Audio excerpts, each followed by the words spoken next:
to supply copper for 3 new Statues of Liberty.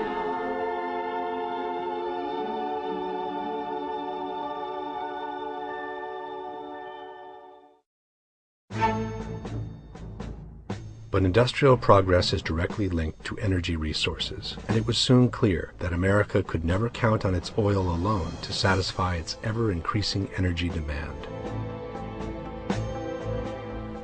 A large effort was made to reinforce in the population the idea that oil was something absolutely necessary before embarking in long-term risky investments in foreign countries.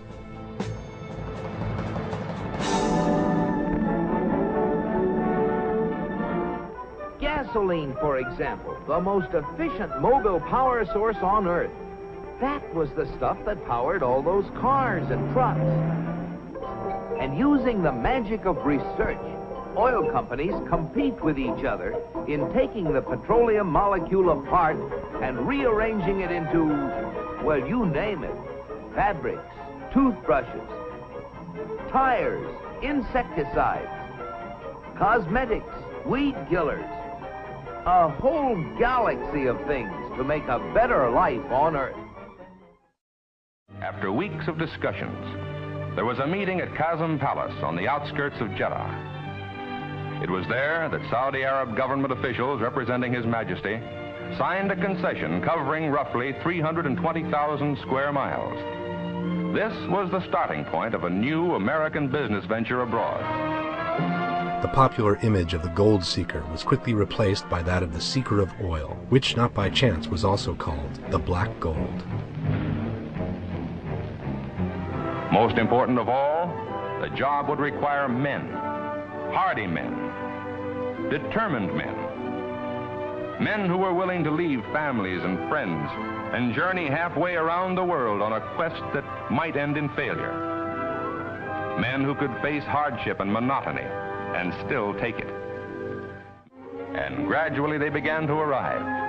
Carpenters, machinists, riggers, technicians, drillers, executives too, eager to extend a welcoming hand clasp to the new arrivals. Finally they drilled the first well. They found oil, but not in commercial quantities. It was not encouraging. They drilled again. No luck. And again, still failure. And then, at Dammam, it happened. Oil in commercial quantities had been brought in after 3 long, discouraging years. This was the goal toward which they had striven. This was the victory that faith and sweat had bought. It was the birth of a new concept that would strongly influence American foreign policy from that time on, the so-called American interest abroad. Serving the interest of the United States and demonstrating the vitality of the American system of free enterprise. A system which, from this new frontier, is pumping into the trade of the world oil. One of the materials that is making a truly great contribution to our modern civilization.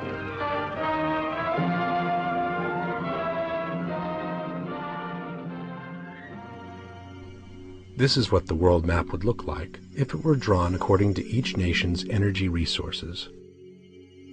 As one can see, the countries in the Persian Gulf would be larger than all the rest of the world together. The debate on how much oil is still left in the world is open, and ranges from those who maintain that the peak of extraction has already been reached, to those who believe that the shortage would not begin for many more years.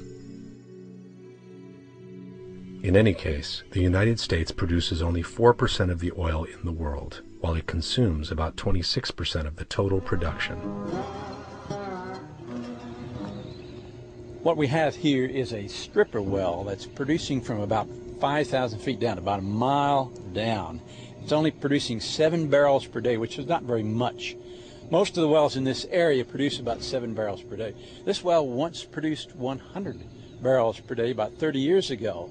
Since then, it's declined because it's only so much oil down in the ground, so we're producing it all, and it's running out of oil. The need for foreign oil has been rising dramatically for the United States over the past 30 years. In 1973, the U.S. needed to import only 28% of its total consumption, while that figure today is nearing 60% and is projected to reach 70% by the year 2025. For this reason, in the recent past, Americans have also been looking at a different energy resource, natural gas. The majority of the reserves are located in the different states of Central Asia that once belonged to the Soviet Union, especially those around the Caspian Basin. In 1998, Dick Cheney, who was then the president of Halliburton, an oil and services company, commented, "I can't think of a time when we have had a region emerge as suddenly to become as strategically significant as the Caspian." The good Lord didn't see fit to put oil and gas only where there are democratically elected regimes friendly to the United States. Occasionally, we have to operate in places where, all things considered, one would not normally choose to go. But even more interesting is this document presented by a Unocal Oil Company official to a Senatorial Commission for Energy in the same year. It offers a totally different picture about the true interests of the United States in Afghanistan. The main issue was the need for multiple pipeline routes for Central Asian oil and gas. The Caspian region contains tremendous untapped hydrocarbon reserves. Proven natural gas reserves within Azerbaijan, Uzbekistan, Turkmenistan, and Kazakhstan equal more than 236 trillion cubic feet. The region's total oil reserves may reach more than 60 billion barrels of oil. As one can see, the entire Caspian Basin has already been divided among the largest oil companies in the world. But there remains one problem, said the document: how to bring these huge amounts of resources to the countries that need it most, especially China and Japan. One option is to go east across China, but this would mean constructing a pipeline of more than 3,000 kilometers to central China, as well as a 2,000-kilometer connection to reach the main population centers along the coast. A second option is to build a pipeline south from Central Asia to the Indian Ocean. From there, the gas could be loaded onto ships bound for the east. One obvious potential route south would be across Iran. However, this option is foreclosed for American companies because of U.S. sanctions legislation. The only other possible route option is across Afghanistan, which has its own unique challenges. The territory across which the pipeline would extend is controlled by the Taliban, an Islamic movement that is not recognized as a government by most other nations. From the outset, we have made it clear that the construction of our proposed pipeline cannot begin until a recognized government is in place that has the confidence of governments, lenders, and our company. In the summer of 2001, the Unocal people made one last effort to find an agreement with the Taliban. But the meeting failed, ending with this ominous threat directed to the Taliban: either we will cover you with a carpet of gold, or we will bury you under a carpet of bombs.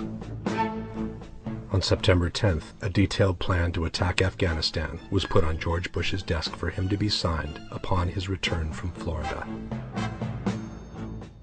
The following morning, the Twin Towers were turned into rubble. The United States immediately accused bin Laden, who at the time was in Afghanistan, and requested the Taliban to hand him over. I want him held. I want justice. And there's an old poster out west, as I recall, that said "Wanted, dead or alive." Bin Laden declared that he had nothing to do with the attacks. From Afghanistan, he said, it would have been impossible for him to organize such a complex and sophisticated operation. And a few days later he added, "There exists a government within the government of the United States. That secret government must be asked as to whom carried out these attacks. The U.S. should trace the perpetrators of those attacks to these persons who want to make the present century one of their own control, who want to enslave other countries." The Taliban responded that they would hand over the Saudi sheikh after the United States had shown the world the evidence that he was responsible for the attacks. But this never happened, and 3 weeks later, the United States attacked Afghanistan.